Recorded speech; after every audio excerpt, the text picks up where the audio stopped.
नारद जी ने शिव गुणों को श्राप दिया। नारद जी ने भगवान विष्णु जी का अनादर किया।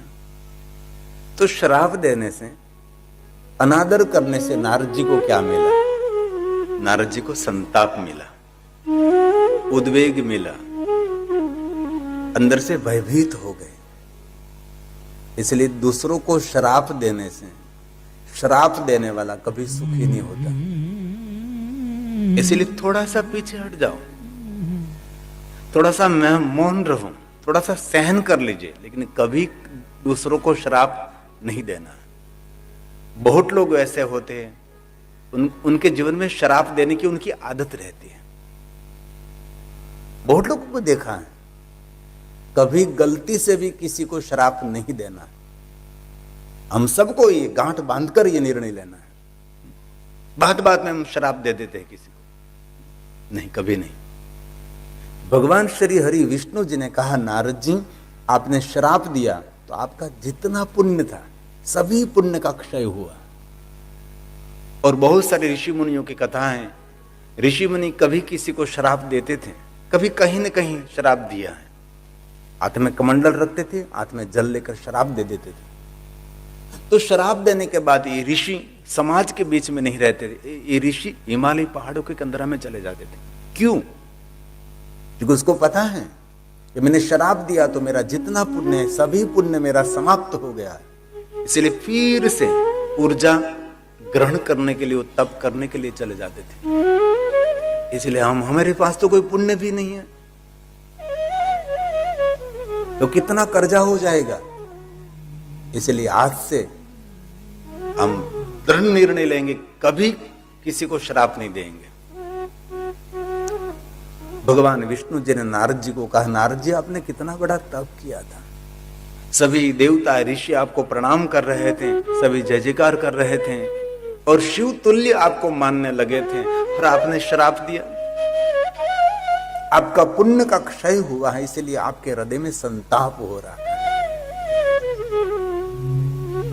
और नारद, दूसरों का आदर करने से हमारा सम्मान रहता है। आपने अनादर किया, आप स्वयं आपकी दृष्टि से आप नीचे गिर गए। इसलिए दूसरी बात आज से हम सीखनी है, कोई भी व्यक्ति हो, जैसा हो वैसा, इसी रूप में उसको स्वीकारिए, उसका आदर करिए। और आप जैसा दुनिया में दूसरा नहीं है। हम लोग ऐसा मानते हैं कि हमारे जैसे ही होना चाहिए, ये कभी नहीं होगा। दुनिया विविधता से भरी हुई है, इसलिए आज से किसी का भी अनादर नहीं। आपका को अनादर करे तो आप पीछे हट जाइए, आप मौन रहिए, लेकिन आपका कर्तव्य, आप दूसरों का कभी अनादर नहीं करेंगे तो आपका सम्मान, आपका मान, आपका आदर नित्य रहेगा। अब भगवान विष्णु जी नारद जी को कहते, नारद आपके हृदय में संताप इसीलिए हुआ है, आपने शिव जी की बात नहीं मानी। जो धर्म ग्रंथों के, महापुरुषों के, सज्जनों के, ऋषि मुनियों की बात नहीं स्वीकारता, उनको कोई सुख की अपेक्षा भी नहीं रखनी चाहिए। नारद अपने स्वयं शिव जी की बात नहीं मानी।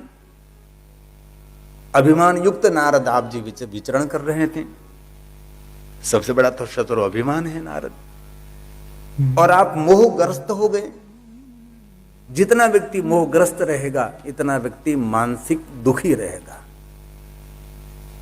मोक्ष ऐसा कोई भाव नहीं कि मरने के बाद कोई स्थान पर ले जाते। मोक्ष का अर्थ है मोह का क्षय। आपने किसी को मान दिया, नहीं दिया, इसमें क्या फर्क पड़ेगा आपको जीवन को। आपने आपके सामने किसी ने मुस्कुराहट की, नहीं किया, मुंह लटका दिया, तो इसमें आपको क्या फर्क पड़ता है। और कुछ मिला नहीं मिला, इनमें कोई जीवन में फर्क नहीं होता। इसलिए मोह का त्याग, उनको कहे मोक्ष। नारद जी आप मोहग्रस्त हुए हैं, इसलिए आपके जीवन में जो खुशी, जो आनंद था, सब कुछ आनंद का अंत हो गया। तब नारद जी ने हाथ जोड़कर कहा, भगवान श्री हरि, भगवान विष्णु जी, मेरे हृदय में संताप हो रहा है, तो संताप में से मैं कैसे मुक्त हो सकूं, उनके बारे में मुझे कुछ मार्गदर्शन कर। मेरे हृदय में उद्वेग है, भय है। अब मुझे सुंदर मार्गदर्शन करें, अब मुझे क्या करना चाहिए। तब भगवान श्री हरि भगवान विष्णु जी ने नारद जी को सुंदर मार्गदर्शन किया है कि नारद, आपके हृदय में संताप है, संताप में से छूटने के लिए, संताप मतलब अशांति, कहीं चैन नहीं पड़ रहा है, और चैन के बिना जिंदगी भी नहीं चलती और साइकिल भी नहीं चलती, दोनों को चाहिए। तो भगवान मुझे मार्गदर्शन करे, अब मुझे क्या करना चाहिए। तब भगवान विष्णु जी ने, भगवान श्री हरि ने नारद जी को सुंदर मार्गदर्शन दिया है कि नारद, जब मनुष्य संतापग्रस्त रहता है, अशांति से भरा रहता है, तो अशांति को दूर करने के लिए पहली बात भगवान विष्णु जी ने, श्लोक भगवान विष्णु जी ने स्वयं ने गाया है। वक्ता विष्णु भगवान है और श्रोता नारद जी, और भगवान श्री हरि विष्णु जी ने नारद जी को कहा, नारद ये पहला काम करें, आपादमस्तकं सम्यं भस्मोदुल्य सादरम। हे नारद, ये बात याद रखें, आपके बाल में भस्म का त्रिपुंड करिए नारद। भस्म का त्रिपुंड मन को शांति देने वाला है। सबने किया तो मैंने भी कर लिया, ऐसा नहीं, आदर के साथ करें। ये भगवान विष्णु ने गाया, आपाद मस्तकं सम्यं, पूरे अंग पर करिए भस्म का सम्यंग, अंग पर भस्म का त्रिपुंड करो। शिव महापड़ ग्रंथ में बहुत बड़ा महात्म्य है, हर मनुष्य को 32 स्थान पर भस्म का त्रिपुंड करना चाहिए, लेकिन ये तो नहीं कर सकते हम। कम से कम बाल में भस्म का त्रिपुंड करिए। व्यवहार में और समाज में न कर सके तो जब भगवान की पूजा करने के लिए बैठते तब भस्म का त्रिपुंड करके बैठे। इसमें वीरता भी मिलती है और शांति भी मिलती है और खुशी भी मिलती है। एक पूरा विज्ञान है भस्म विज्ञान, श्रोत भस्म, स्मार्त भस्म, अग्नि भस्म, लौकिक भस्म, शिवाग्नि जनित भस्म, देवाग्नि जनित भस्म, वेदाग्नि जनित भस्म। भस्म का अर्थ है कोई वस्तु जला दी, उसका सार तत्व रहता है, उसको हम राख कहते हैं, खाक कहते हैं, उनको हम भस्म कहते हैं। और सभी देवताओं ने महादेव को पूछा था कि महादेव जी, आप आपके अंग पर भस्म धारण करते हैं, उनका सही नाम तो विभूति है, तो उनको विभूति कहनी चाहिए ना, तो सभी लोग उनको भस्म क्यों कहते हैं। तब भगवान महादेव ने स्वयं ने देवताओं को कहा था, देवताओं, मैं जो मेरे अंग पर जो धारण करता हूं उनका सही नाम तो विभूति है, लेकिन विभूति को भस्म इसीलिए हम कहते हैं कि जो कोई मनुष्य अपने बाल में विभूति धारण करते हैं उनके जन्म जन्मांतर के पाप जलकर भस्म हो जाते, इसीलिए उसको भस्म कही जाती है। भगवान श्री हरि ने विष्णु जी को पहला मार्ग दिखाया, भाल में भस्म का त्रिपुंड करो, और आदर के साथ भाल में भस्म का त्रिपुंड करो। शिव महापड़ ग्रंथ में बड़ा भस्म का महात्म्य है। शिव पूजा करने से पहले भस्म का त्रिपुंड करना पड़ता है, बाद में आप भाल में त्रिपुंड करके भगवान शिव का पूजन कर सकते हैं। और मैंने पहले दिन भी कहा था कि शिव पूजा में अन्य सामग्री कम हो तो चलेगी, लेकिन शिव पूजा में भस्म तो होनी ही चाहिए। भस्म के बिना शिव पूजा की सामग्री भी अधूरी है, और शिव की पूजा के लिए अन्य आपको सामग्री न मिले तो सिर्फ भस्मों से महादेव की पूजा कर सकते हैं। भस्माभिषेक करते हैं, भस्म स्नान, भस्माभिषेक जो महाकालेश्वर में वो हो रहा है। सुबह में भगवान शिव जी का श्रृंगार होने के बाद भस्म स्नान कराते, भस्माभिषेक करते हैं। और बहुत लोगों के मन में ऐसा भी है कि ये भस्म शमशान के है, नहीं, ऐसा कुछ भी नहीं, वो शिवाग्नि जनित भस्म है। महाकाल परिसर में एक स्थान पर भस्म निर्माण करने का स्थान है, वहां गाय के गोबर के बने हुए उबले और बहुत सारे औषधि वृक्ष लाकर, इसके काष्ठ लाकर विधिवत इसमें से भगवान शिव जी के प्रधान 5 मंत्र बोलकर, स्तोत्र बोलकर भगवान की शिव के लिए भस्म निर्माण की जाती है। इसलिए कोई शमशान की भस्म नहीं है। और बहुत लोगों के मन में ऐसा है कि महाकालेश्वर को शमशान की भस्म चढ़ रही है, गलत, झूठी बात है। ये लोकवायिका है, ऐसा कभी नहीं।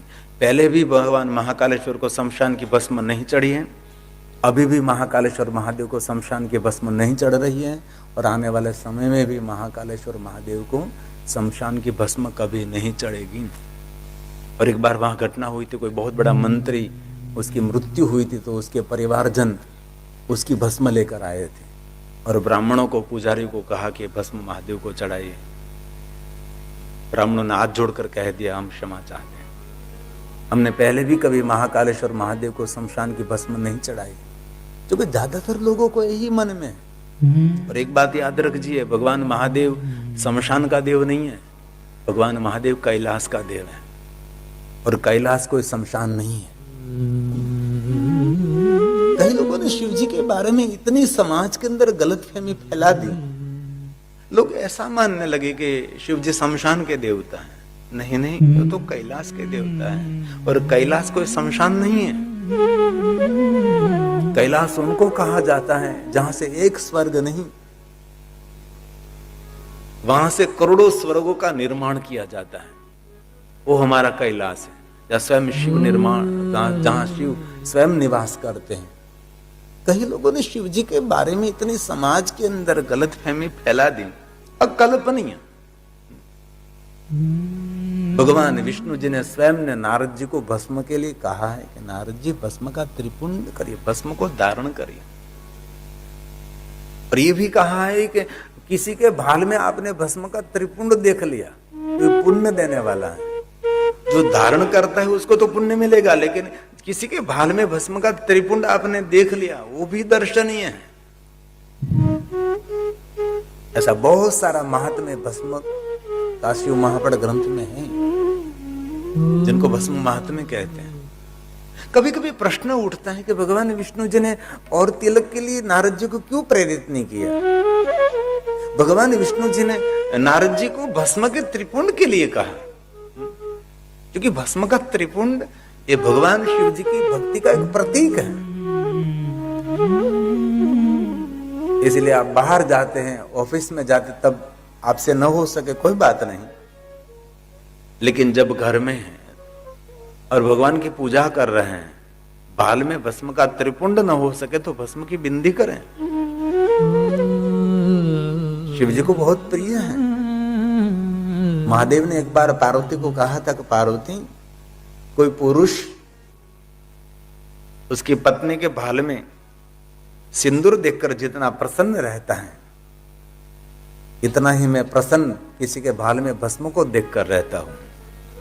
क्योंकि कोई भी नारी सिंदूर करती है तो ये पति का नाम का है ना, कुंवारी कोई है तो ये सिंदूर नहीं करती ना, उसकी पति की उपस्थिति का ये प्रतीक है ये सिंदूर। जो कि अब तो बहुत बहनें कम सिंदूर पूरने लगी हैं, पहले तो यहां से यहां तक सिंदूर पूरती थी, अब तो इतना छोटा हो गया, पति भी छोटा और सिंदूर भी छोटा। दुनिया बदल रही है, परिवर्तन सब कुछ हो रहा है। पहले तो हमारी बहन, पहले की बहन जो हमारी आर्य नारी थी, वो दर्पण में भी नहीं देखती थी, अरीसे में भी नहीं देखती थी, तो जो दाती हो, जो कांसो हो, तो नाक के बरोबर रखती थी और ऐसे करती थी, और यहाँ पाथी लगाकर यहाँ सिंदूर पूरती थी, यहाँ नाक के बराबर। तो प्रश्न उठता है कि नाक के बराबर क्यों? तो मस्तक पर सिंदूर इसीलिए पूरती थी नाक के बराबर कि मैं अभी मेरे ससुराल में हूं, मेरा पति का नाक और मेरे पिता का नाक रखना मेरा मस्तक का कर्तव्य है, इसीलिए। अब तो पैंथी भी नाक के बराबर नहीं, सिंदूर भी यहाँ रहू तो रे, मारा बाप न हो जाऊं तो आ ले। अब तो पूरी दुनिया बदल गई, बाप नु के पति नु रहू तो रे, न रहूं तो आ ले मारे शू। और बहुत सारे मोटिवेशन कर भी ऐसे होते हैं, आपकी सुख की इच्छा करें, आप जिए, ये स्वार्थ भाव नहीं होना चाहिए। हम भी जिए और दूसरों को जीने दीजिए, आप भी आनंद में रहे और दूसरों को आनंद में रखने का प्रयास करें। बहुत सारे मोटिवेशनकार ऐसे होते हैं, लोगों को स्वार्थी बना रहे हैं। नहीं नहीं, हमारे शास्त्र सम्मत जो बात है वही उनका स्वीकार करें। तो स्वयं शिव जी ने पार्वती को कहा कि पार्वती, कोई पुरुष उनकी पत्नी के भाल में सिंदूर देखकर प्रसन्न रहता है तो मेरे नाम का है, वैसा ही मैं प्रसन्न रहता हूं किसी के भाल में भस्म का त्रिपुंड देखकर। बहुत सारा महात्म्य शिव महापड़ ग्रंथ में। और भस्म का दूसरा अर्थ है नाशवंत। जो कुछ दिखाई दे रहा है सब कुछ नाशवंत है, सत्य है। दुनिया, ये भुवन, सब कुछ तो नाशवंत है नहीं है, पता नहीं, लेकिन इस सुंदर सुवर्ण जैसा शरीर आज नहीं तो कल, ये तो सत्य है, मुझे कहना नहीं पड़ेगा। ये शमशान की भस्म ही है और कुछ भी नहीं है। रामचरितमानस में भगवान महादेव जी ने भवानी को कहा, ये मेरा अनुभव है भवानी, जो कुछ हमारी आंखों के द्वारा हम देख रहे हैं सब कुछ नाशवंत है, कुछ भी नहीं रहेगा, मेरा अनुभव है। और शिव जैसे अनुभवी कौन? जान पोगे रवि, रवि मतलब सूर्य, ये रवि हमारा रवि, ये भी कथा का प्रकाश मिल रहा है, वो भी रवि, दुनिया को प्रकाशित कर रहा है वो भी सूर्य, वो भी रवि। और कितने सालों से उनका संकल्प था कि शिव महापुराण कथा का आयोजन करना है, शिव महापुराण कथा का आयोजन करना है, लेकिन वो बात बन नहीं रही थी। लेकिन एक ही बात उसके मन में, चित्त में निरंतर थी कि शिव महापुराण कथा का आयोजन करना है। और अब तो मैं कहता हूं शिव महापुराण कथा का आयोजन तो हो गया, लेकिन आपको शिवालय भी निर्माण करना है और हो जाएगा। संकल्प सिद्धि, आपने जो संकल्प किया वो भगवान शिव जी पूर्ण करते हैं। तो स्वतंत्र शिवालय, भले बहुत बड़ा ना हो, छोटा हो, लेकिन शिवालय एक यंत्र है और शिवालय एक मंत्र भी है। विदेशों में जाते हैं तो जो शिवालय होना चाहिए ऐसा शिवालय नहीं होते। शिवालय के गर्भगृह के सामने कोई खड़ा रहे, शिवलिंग के सामने, उसकी ताकत नहीं हो दूसरा विचार कर सके। शिवालय की रचना कैसी होती है? भले छोटा बनाओ, लेकिन ये शिवालय यंत्रवत होना चाहिए, ये मंत्रों से भरपूर होना चाहिए। हम जो शिवालय निर्माण कर रहे हैं, इसमें एक सोनपुरा परिवार रहता है, उसके पास उसका ज्ञान होता है कि कैसे शिवालय निर्माण करना चाहिए। और इसमें बहुत सारे शिवालय को अलग अलग प्रकार बताए गए, कैसा निर्माण करें, ऐसा विधिवत। बहुत सारे सोनपुरा है, मैं आपको संपर्क करा दूंगा। ऐसे सीमेंट कंक्रीट का बना दिया जैसे वैसे नहीं, ऐसा नहीं। शिवलिंग बिठा, ऐसा नहीं होता। शिवालय एक बहुत बड़ा विज्ञान है, एक गर्भगृह का बहुत बड़ा विज्ञान है। ये दिशा और माप ताल सब कुछ एक बहुत बड़ा विज्ञान है। शिवालय कोई छोटी बात नहीं है। राजा महाराजों ने बहुत बड़े बड़े शिवालय निर्माण किए। मंदिरों का अलग अलग प्रकार है, कैसा मंदिर आप निर्माण करना चाहते हैं। तो हम सबको भगवान महादेव की कथा का लाभ मिल रहा है।